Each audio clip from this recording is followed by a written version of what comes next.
Tim Scott tries to call out Jasmine Crockett. Her response stops him cold. The Senate Banking Committee hearing room seldom hums with excitement, but on this day, you could feel anticipation crackling through the air. Behind rows of polished benches, aides traded glances over their laptops. Reporters clutched pens as if awaiting a breaking headline, and every camera on C-SPAN seemed trained for something unexpected.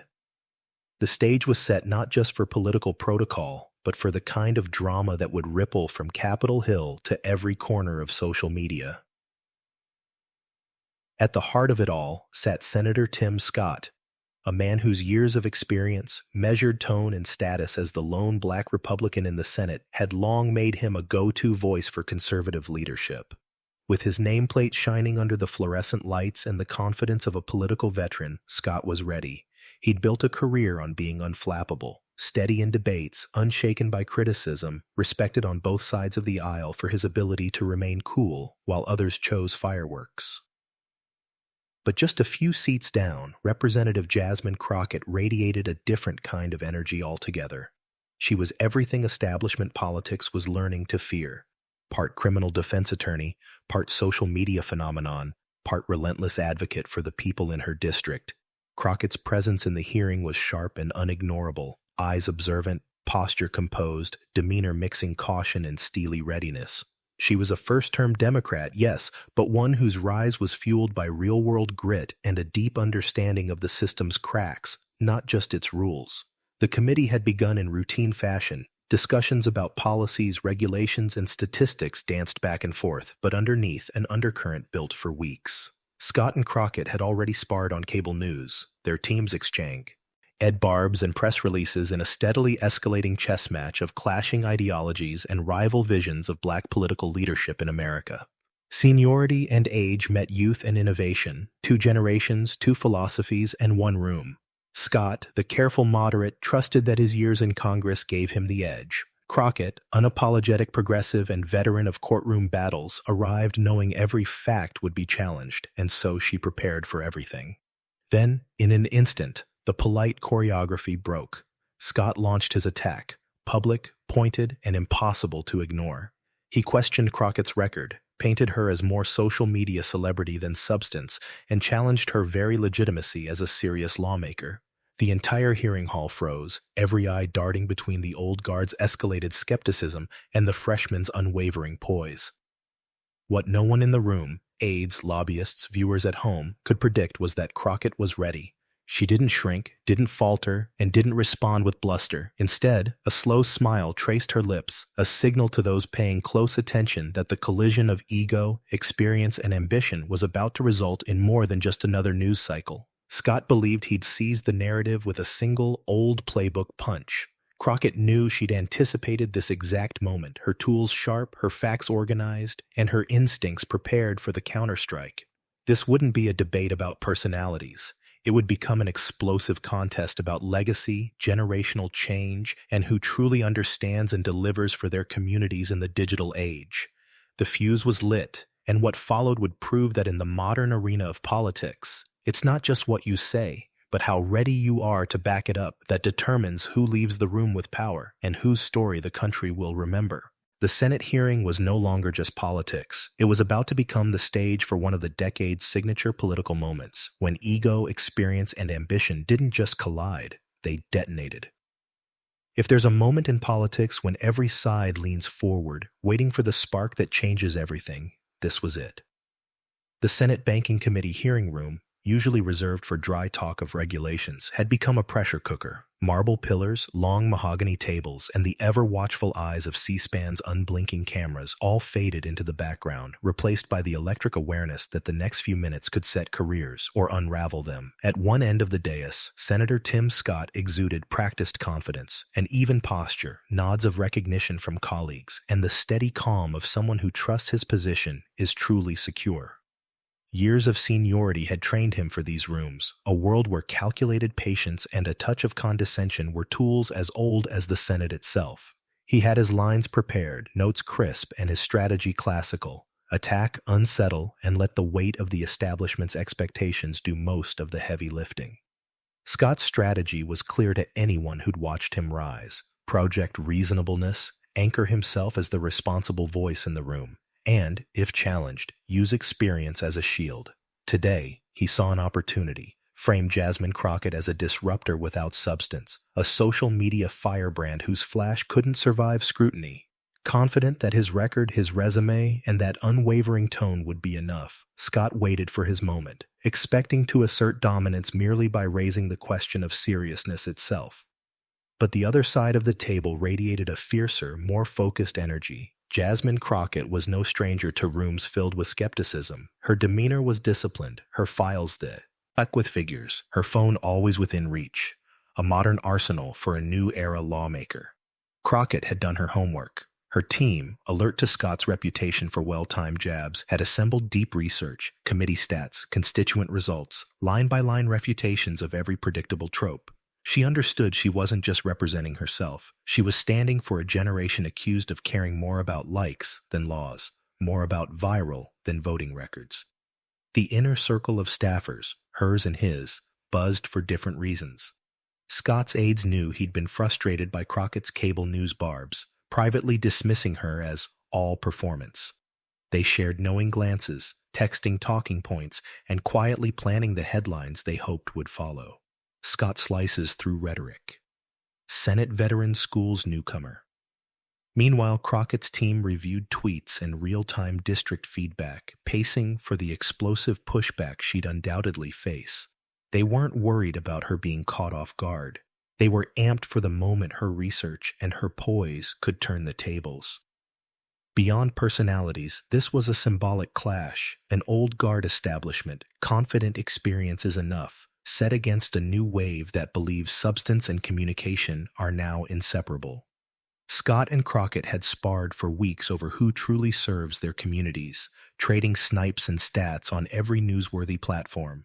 But in this room, with the public and press watching every micro-expression, there was no editing, no do-over. Looming over it all was the recent history. Scott's steady rise inside GOP ranks, his role as an exemplar for diversity in the party messaging, and his frustrations at progressive critics. Against that legacy stood Crockett's rapid ascension. Her campaign built on working-class ground games, viral committee videos, and an uncanny knack for BR. Eking complicated issues down until even political rivals felt compelled to listen. As the buzz intensified, the room stopped feeling like just another hearing.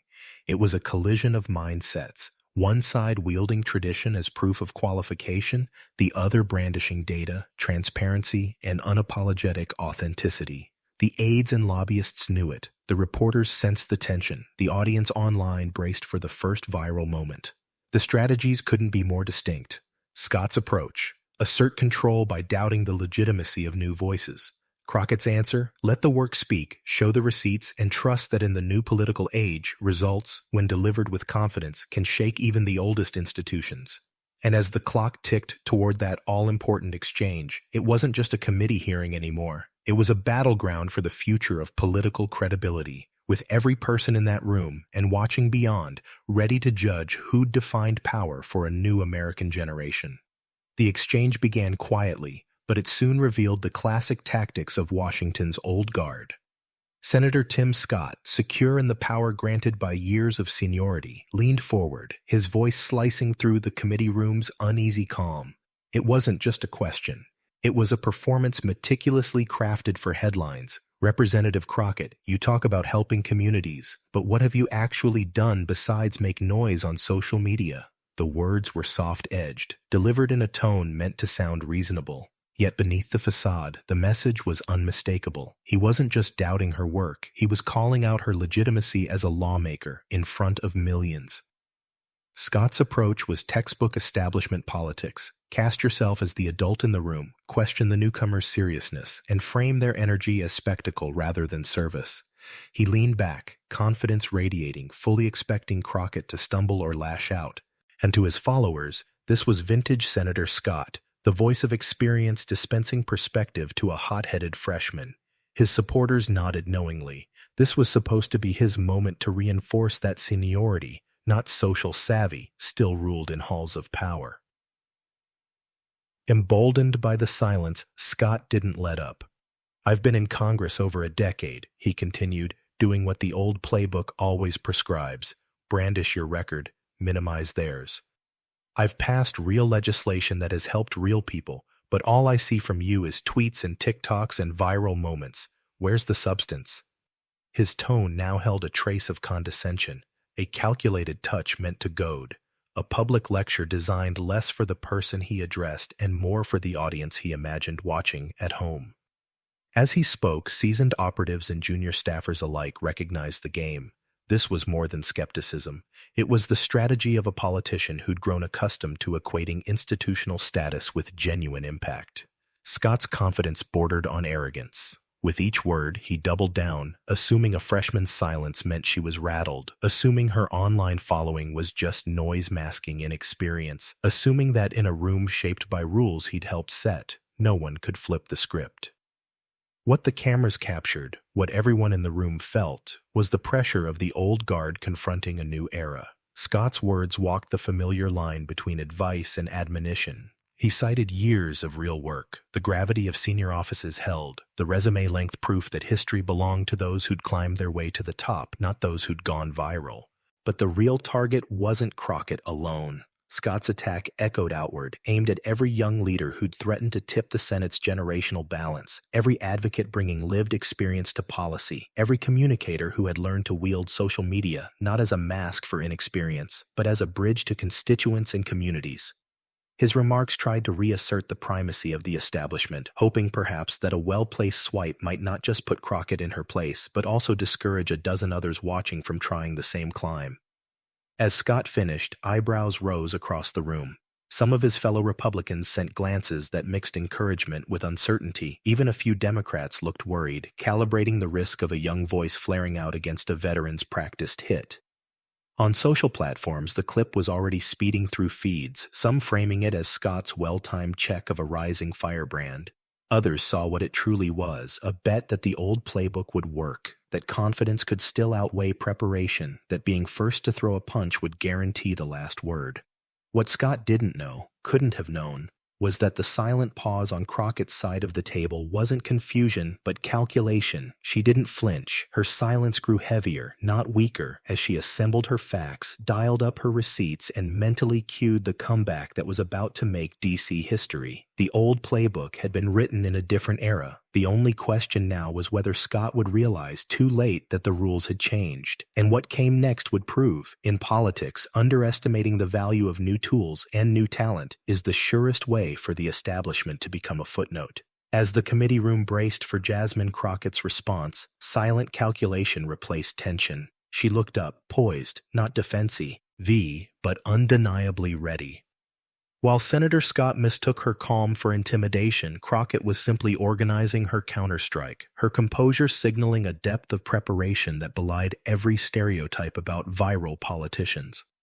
Crockett didn't raise her voice. She only leaned in, the hint of a smile signaling she'd heard it all before. What set her apart wasn't bravado. It was the meticulous firepower backed by facts. "Well, Senator Scott, since you're curious what I've accomplished, let's get specific," she began, her tone smooth and unwavering. "While you were busy talking about the importance of seriousness, I was actually doing the work." A subtle but deliberate movement. Crockett pulled out her phone, not for show, but to access detailed legislative records and real-time constituent data. For every accusation of being just social media, Crockett arrived with a receipts list ready. Legislation. In my first year, I co-sponsored 47 bills focused on economic justice, criminal justice reform, and healthcare. That's already more than you sponsored in your first 3 years in the House. Would you like the roll call numbers? Constituent services. Last month alone, I resolved 847 cases for real people on issues from Social Security to veterans benefits and immigration. I'd ask if you know the number for your own office, but I doubt you track it yourself. Tangible impact. I secured $3.2 million for after-school programs in Dallas. I worked with local police and community groups to reduce violent crime by 15% in targeted neighborhoods. I successfully fought for expanded Pell Grants so students in our communities can actually afford college. At each beat, Scott's confidence faltered, his earlier bravado chipped away by precise statistics and the weight of Crockett's deliverables. She wasn't just talking past accomplishments, she was shining a light on a form of leadership Scott had dismissed: direct engagement, real-world results, and a modern approach to transparency. Rather than using social media as a crutch, Crockett made it a conduit, explaining, "Twitter and TikTok are how my district learns about federal resources. When I post a video on financial aid, it reaches 100,000 young voters. When I announce a town hall online, it triples attendance compared to traditional mailers. That's how you serve in 2025. But the rhetorical reversal cut even deeper when Crockett addressed representation head-on. "While you play the Republican Party's token senator, I've been representing communities who need more than speeches. They need policy, funding, and answers." The word token sent a jolt through the room, a tactic both risky and devastating. With it, Crockett flipped the script. Scott's decades of being the Black Republican voice weren't just credentials, but as she framed it, evidence of exploitation by his own party. Her attack was a 1-2 punch. Fact-based cross-examination paired with a cultural critique embodying a new school of leadership. Where Scott saw performative politics, Crockett revealed strategic communication. While Scott bet on seniority to win deference, Crockett proved that knowing the details, citing local impact, and mobilizing via modern platforms was the new standard. For a moment, all Scott could do was watch as his own attack became the cornerstone of his opponent's most powerful defense. Crockett's trap had been set long before the hearing, a trap built on homework, hustle, and the certainty that preparation can outshine position every time. By the time she leaned back in her chaise air, it was clear. The narrative wasn't about who tweeted loudest, but who could show receipts, connect the dots, and redefine what political substance actually looks like. As the gasps in the room faded into a focused hush, even the doubters recognized that this wasn't just skill. It was strategy. Crockett had come prepared not just to withstand Scott's old playbook, but to rewrite what it means to win in the modern political arena. And for one viral moment, the power of receipts spoke louder than any speech ever could. The atmosphere in the hearing room snapped into focus as Jasmine Crockett unleashed a methodical, detail-rich response that would redefine the moment. This was far from a flustered comeback or a heated retort. Instead, it was the disciplined delivery of a seasoned attorney, wielding hard data and lived results like a sculptor chipping away every ounce of her opponent's credibility. She began with the numbers, making it impossible for Tim Scott or anyone else to dismiss her as a social media phenomenon without real impact. Legislative record. In my very first year in Congress, I've co-sponsored 47 bills directly focused on economic justice, police accountability, and healthcare access. Compare that to your record, Senator. How many substantive bills did you sponsor your first term in the House, and which ones passed? Because I can tell you exactly how many of mine have already gathered bipartisan support. Real-world wins. Crockett didn't just list titles, she detailed the effect. I brought home $3.2 million for after-school programs. Those dollars aren't theoretical. They've kept the doors open in neighborhoods where families work late and options are slim. I fought for increased Pell Grants, putting college in reach for kids everyone else counts out. And I've worked with law enforcement and local leaders. Together, we saw a 15% drop in violent crime in our target neighborhoods last quarter. Constituent services. While you lecture me about being viral, my team and I resolved 847 constituent cases last month alone. That's veterans getting their benefits, seniors securing Social Security, and families navigating the red tape you say you know so well. I'm not just amplifying my work, I'm scaling it, making certain that when someone in my district needs help, they get it fast. Pausing only for breath, Crockett sharpened her focus on the power and purpose of her communication. If you think social media is distraction, then you've missed how our constituents actually get their information. My TikTok explaining student aid has reached over 100,000 viewers, many of whom never see legacy news.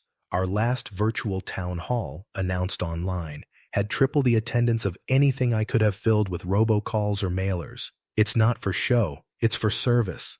The fire in her words barely masked the underlying discipline. Crockett wasn't simply reciting stats. She was telling stories of parents assured their kids would be safe after school, of veterans who finally got a call back from the VA, of college freshmen whose tuition bills suddenly felt manageable. Each line underlined not just her legislative activity, but the daily impact of her approach, a portfolio built brick by brick while, as she reminded the room, Scott was busy making speeches about responsibility instead of stepping up for the people who need results, not rhetoric.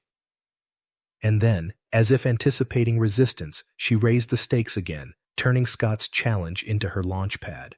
Let's talk about your record, Senator Scott. You voted against Medicaid expansion, denying health care to thousands of black families in your own state, against raising the minimum wage, knowing what it would mean to working people, against relief for student debt, every time a real opportunity to deliver for our communities has come up, you've chosen to vote with your party and against the families you claim to champion. In those final sentences, there was no mistaking who had command of the room. Crockett brought data, anecdotes, metrics, and memory, all delivered with the calm heat of conviction earned far from the Washington spotlight. If the goal had been to catch her off guard, Scott now found himself, along with every observer in the chamber, looking at evidence that refuted every recycled claim about viral politicians and social media leadership. The lesson resonated far beyond the hearing. In modern politics, facts and figures win fights, and when delivered with fire, preparation, and proof, even the most seasoned veterans are forced to reckon with the new rules of power. As the initial shock of Jasmine Crockett's detailed rebuke settled over the chamber, her strategy shifted from defense to a calculated offense, one aimed straight at Tim Scott's long-standing public image. No longer content just to justify her own record, Crockett pivoted, using Scott's own question as an invitation to scrutinize his legacy as a legislator. This wasn't a simple reversal of fortune. It was the moment the hearing transformed into a public reckoning. With the room attentive, Crockett continued, "Since we're now comparing records, Senator, let's look at what you've actually done for the people you claim to represent." She pulled up a series of key votes, each chosen for maximum impact. Healthcare. Senator Scott voted against expanding Medicaid. That decision alone denied health coverage to thousands of working-class families in South Carolina. Families who, by the way, look a lot like the ones you say you're fighting for. While I've spent my career helping those who fall through the cracks, you've championed policies that make those gaps even wider. Minimum wage. You opposed every increase in the minimum wage. That means single parents struggling on $7.25 an hour, trying to keep their kids home and healthy, can thank you for blocking their chance at a living wage. I fought for direct funding that put resources in the hands of local families. What about you? Student debt education. You voted against relief for student loan borrowers, even while championing college access in your speeches.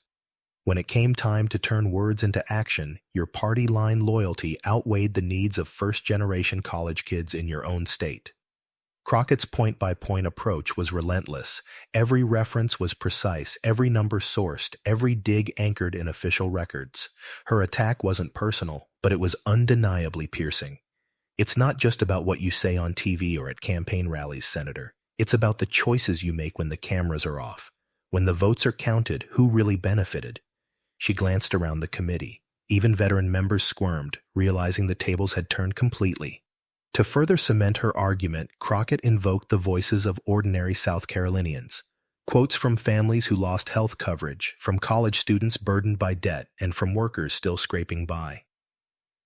I've sat with your constituents, listened to what losing Medicaid meant for their children, watched as your vote stripped hope from entire communities, she said. This isn't political theater. These are lives. Lives that keep getting harder every time you side with corporate interests over people. Scott attempted to respond, referencing his intentions and the necessity of fiscal responsibility, but his words rang hollow against the backdrop of Crockett's fact-heavy critique. Where his earlier tone had verged on paternalistic, it now felt defensive. The dynamic had shifted. Crockett was not just countering his attacks, she was exposing the disconnect between Scott's carefully cultivated rhetoric and the hard realities of his voting record. The room felt the weight of her challenge. This was more than a hearing. It had become a referendum on authenticity in public service. Crockett's approach illustrated the evolving rules of political combat. In the age of instant fact-checking and digital receipts, old guard credentials offered no shield if the record didn't support the rhetoric. By the time Crockett finished, the committee was silent, the audience transfixed. Scott, once sure the hearing would be his triumph, now faced the raw truth of accountability in the modern political landscape. Results matter, and when challenged by someone prepared, thorough, and unafraid to call out convenient narratives, even decades of tenure can unravel in a single session. The turn was not just tactical, it was transformative, marking a new era where substance trumps stagecraft, and every vote is fair game. The Senate Banking Committee had rarely seen such an electric flashpoint, but within minutes, the impact of Jasmine Crockett's takedown of Tim Scott exploded far beyond the marble walls of Capitol Hill. As the chairman called a recess and lawmakers whispered in clusters, the real fireworks were already unfolding in the digital sphere. The new era of politics, where every moment is instantly replayed, remixed, and reinterpreted, was about to anoint another viral legend. It started with a trickle. Journalists in the room sent out the first tweets, a few quoting Crockett's token reversal, others marveling at the sheer composure of her point-by-point rebuttal. Then the C-SPAN clip surfaced, spreading through political X, formerly Twitter, accounts at lightning speed. Within an hour, #CrocketDestroys Scott climbed into national trending territory. TikTok reaction videos popped up, users in split screens breaking down her rhetorical strategy or simply cheering as she delivered each blow. On Instagram, edits paired Crockett's words with triumphant music, looping her coolest moments as if she'd just clinched a championship. This was no partisan echo chamber. The scale was unprecedented. Politicos, pop culture commentators, and even meme accounts from sports and fashion weighed in. Alexandria Ocasio-Cortez tweeted, "This is textbook, receipts, courage, and zero patience for bad faith attacks. Rapunzel Crockett just gave a masterclass." That tweet alone racked up hundreds of thousands of likes, further boosting the story's profile. Media outlets scrambled to keep pace with the online frenzy. CNN and MSNBC clipped the exchange into headline packages. Blistering response leaves senators speechless. The New York Times ran a web feature within hours. In a Senate rarity, freshman Democrat schools GOP veteran, on camera. Even Fox News, while critiquing Crockett's decorum, ran the segment on primetime, unable to ignore the viral force. The reaction split sharply by audience. Conservative commentators played defense, suggesting Crockett's tone was divisive, but found little traction as even some right-leaning outlets conceded Scott had been unexpectedly outgunned. On progressive podcasts, Crockett's timing and readiness were celebrated as a new standard for responding to institutional condescension. The explosion of memes made clear that Crockett's performance was more than political. It was cultural. The phrase, "I'm not finished," her razor-sharp interruption of Scott's attempted retort, became an instant rallying cry. TikTok creators stitched the line into videos about workplace comebacks, classroom debates, and even family squabbles. Instagram and X flooded with graphics, Crockett's stern expression atop captions like, "Receipts, rhetoric," or "Preparation never panics." Among Black Twitter, the moment was celebrated as both catharsis and proof. A Black woman prepared, undaunted, and utterly unintimidated on the biggest stage, reclaiming authority from a system that too often silences new voices. Influencers and everyday users alike shared the clip as inspiration. This wasn't just a good day for politics, but a cultural touchstone for anyone who's been talked down to, dismissed, or underestimated. Behind the scenes, political operatives and strategists scrambled. Scott's staff issued carefully worded statements, shifting the narrative to civil discourse, but it rang hollow against the overwhelming tide of support for Crockett. Fundraising emails featuring Crockett's performance raised hundreds of thousands overnight. The Democratic Congressional Campaign Committee immediately clipped the moment for nationwide digital ads. Meanwhile, political science professors, communications instructors, and business coaches started sharing Crockett's response as a case study. This is how you handle a public attack. Facts first, fire second, never flinch. By day's end, the exchange was no longer just another hearing. It resonated through newsrooms, classrooms, corporate Slack channels, and living rooms nationwide. Crockett wasn't merely trending, she was suddenly a fixture, fielding media invites, getting tagged by celebrities, and serving as the face of a new, outspoken standard for political leadership. And as the memes kept circulating, one lesson was clear in 2025. In the age of receipts, the right comeback doesn't just win the argument, it can rewrite the rules of the game. But the real question loomed, now that everyone's watching, when the dust settled after Jasmine Crockett's viral dismantling of Tim Scott, the shockwaves didn't stop at the committee room doors. They rippled through party headquarters, political consulting firms, and campaign war rooms across the country. The rules had changed, and every step each figure took next would define their forward trajectory in Washington and beyond. Crockett's assertive lines, especially "I'm not finished," were soon everywhere, appearing on t-shirts, mugs, even lesson plans for public speaking courses. Young activists and professionals saw her as a blueprint for tackling discrimination, condescension, and bullies, turning the political moment into a broader cultural movement. Scott, meanwhile, faced a shift in branding, from unassailable bridge builder to embattled veteran on the defensive. Rumors swirled about reduced influence and future committee assignments, and some conservative commentators even floated the question of whether Scott would recover his once rising star status. This clash didn't just reshape two political careers, it sent a clear signal about the price of underestimating authenticity, visibility, and preparation. Preparation beats position wasn't just a closing line for Crockett, it became the new lens through which campaign managers and voters alike now view every challenger and champion in Washington, D.C. In a hyper-connected, hypercritical media landscape, one viral moment can mean the end of an old reputation and the birth of a new leader's era. Crockett seized hers. Scott learned the cost of standing unprepared in the floodlights of modern scrutiny, and for both, there would be no returning to the old rules. Sometimes, a single moment in politics cuts through the static, and everyone recognizes it as more than just another headline. Jasmine Crockett's viral confrontation with Tim Scott wasn't merely a skirmish in the endless war of partisan soundbites. It became a cultural touchstone, a new symbol of how power, identity, and leadership are being redefined for a generation raised on digital transparency, social urgency, and a relentless hunger for authenticity. At the core of the shift was the contest between old playbooks and new realities. For decades, Washington's committee rooms have privileged seniority, decorum, and the kind of resume lines that look good in thick binders and on formal biographies. Public takedowns were rare, scripted, and almost always resolved behind closed doors.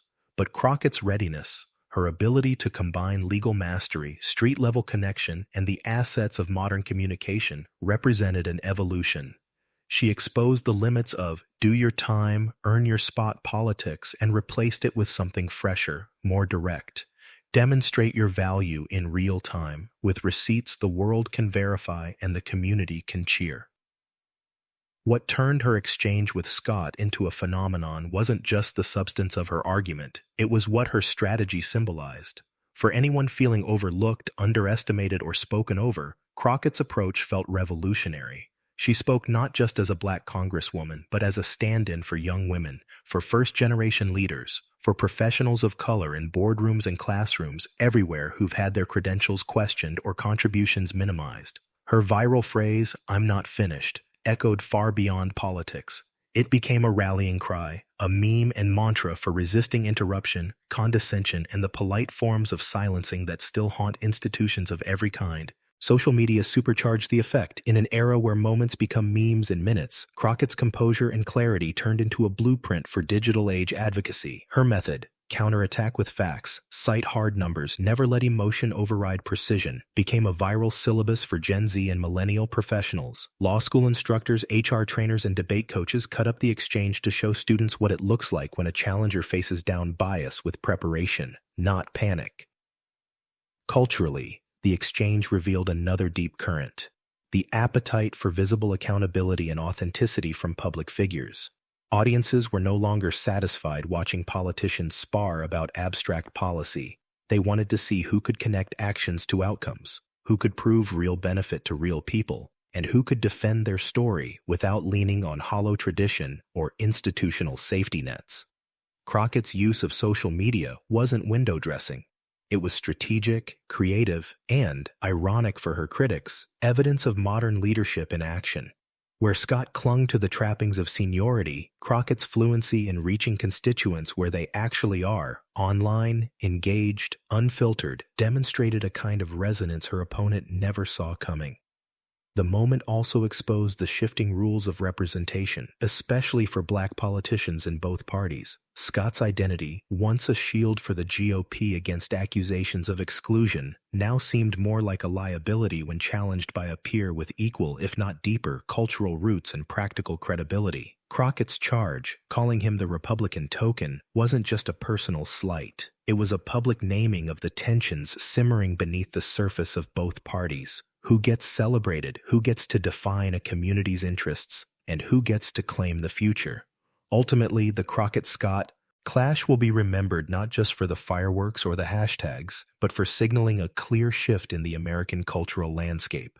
The era of expecting the inexperienced, the outsider, or the digitally savvy to defer to the old guard is over. In its place is a new rulebook. Bring the receipts, prepare relentlessly, and wield every platform available as both shield and sword. For every underdog, every disruptor, and every leader carving a path where none existed, Crockett's moment wasn't just viral, it was validation.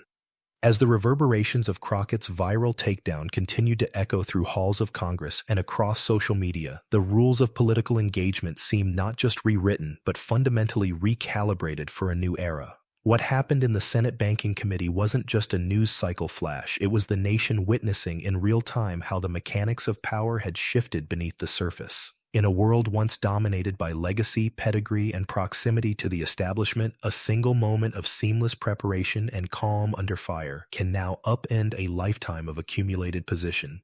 The aftermath proved what insiders and outsiders alike have long suspected. The public is done tolerating empty credentials and paper-thin attacks. Where seniority once guaranteed deference, today's audience demands receipts, proof of impact, transparency about the work, and an ability to connect with everyday realities, not just beltway abstractions. Crockett's performance wasn't just a victory for herself, but a public demonstration that authenticity and preparedness are now the most powerful currencies on the political market. Her command of facts, numbers, and on-the-ground stories not only deflected Scott's condescending blows, but reframed the entire debate around substance rather than spectacle. For Tim Scott and others relying on the comfort of institutional standing, the message landed with thunderous clarity. The old attacks, labeling young, diverse politicians as all style and no substance, have lost their sting against those who come armed with data, diligence, and a ready understanding of both the issues and the audience.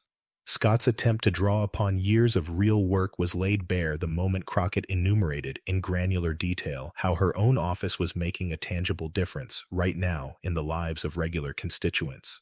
This shift isn't confined to one party or personality. It signals a much larger change in the American political, cultural, and even workplace psyche.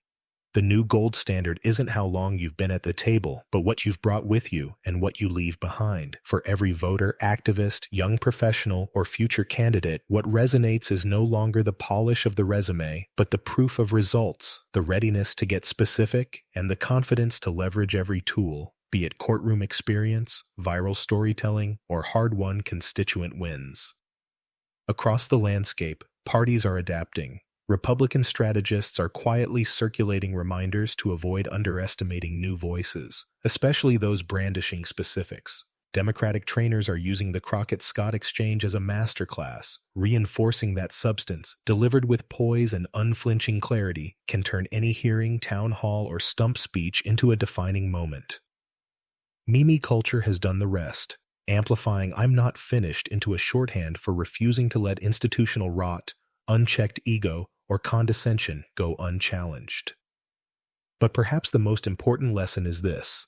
In the age of instant replay and digital memory, the real test for leaders is no longer, can you perform in the old traditions, but can you withstand modern scrutiny, and do you have the goods? One viral moment can cost a career or launch a newcomer into national relevance, but only if the groundwork has been laid quietly, painstakingly in the background. So as the swirl of headlines, social shares, and committee whispers settles, Crockett's victory stands as a clarion call for a new generation. If you want to lead, bring proof. Do your homework. Don't wait for permission. And when challenged by legacy or arrogance, let the facts delivered with focus write the next chapter. Preparation, not position, is the new gatekeeper, and in this evolved game, anyone willing to do the work can change the rules, for good.